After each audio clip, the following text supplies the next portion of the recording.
What does a modern war actually cost? Not in headlines or political talking points, but in real dollars.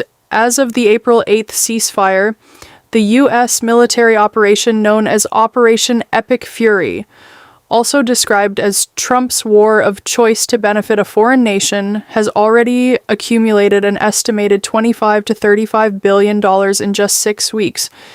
And that figure, as large as it sounds, may only represent the beginning of the total financial impact. The total cost associated with this war could eventually reach between $80 billion and $100 billion. This analysis is based on research conducted by Ela McCosker and Richard Sims of the American Enterprise Institute, a conservative think tank based in Washington, D.C. Operation Epic Fury has now entered a 2-week ceasefire following 6 weeks of intense military activity. During that time, U.S. forces carried out a wide-ranging campaign that included airstrikes, missile operations, naval deployments, and sustained targeting efforts. In total, more than 13,000 targets were struck inside Iran. Despite claims that this was a limited engagement, the scale of operations suggests otherwise. This has been a broad and coordinated military effort across multiple domains.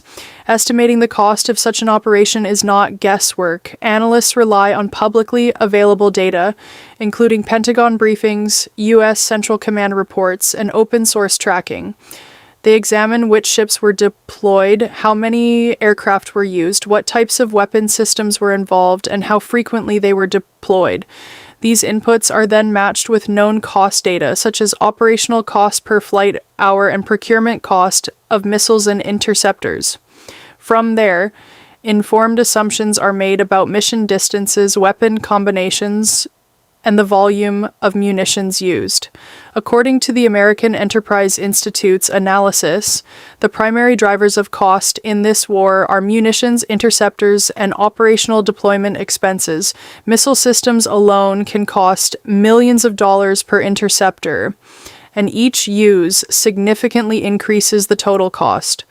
Aircraft operations require fuel, maintenance, and sustained flight hours. Naval deployments, especially those involving carrier strike groups, add another major layer of expense. In addition, equipment damage and losses must also be considered. Higher-end estimates include the replacement of a radar system in Qatar, reportedly destroyed by Iran, as well as repair costs for a U.S. aircraft carrier.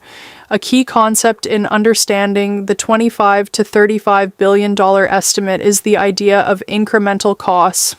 This figure reflects only the additional expenses directly tied to the operation. It does not include baseline costs such as military salaries, routine training, or previously procured equipment. Those costs would have existed regardless of this operation. As a result, the estimate captures only the extra financial burden created by the war, not the full cost of maintaining military presence in the region. However, the total financial picture is expected to grow significantly. There are at least 6 major categories of additional costs that could be included in future Pentagon funding requests.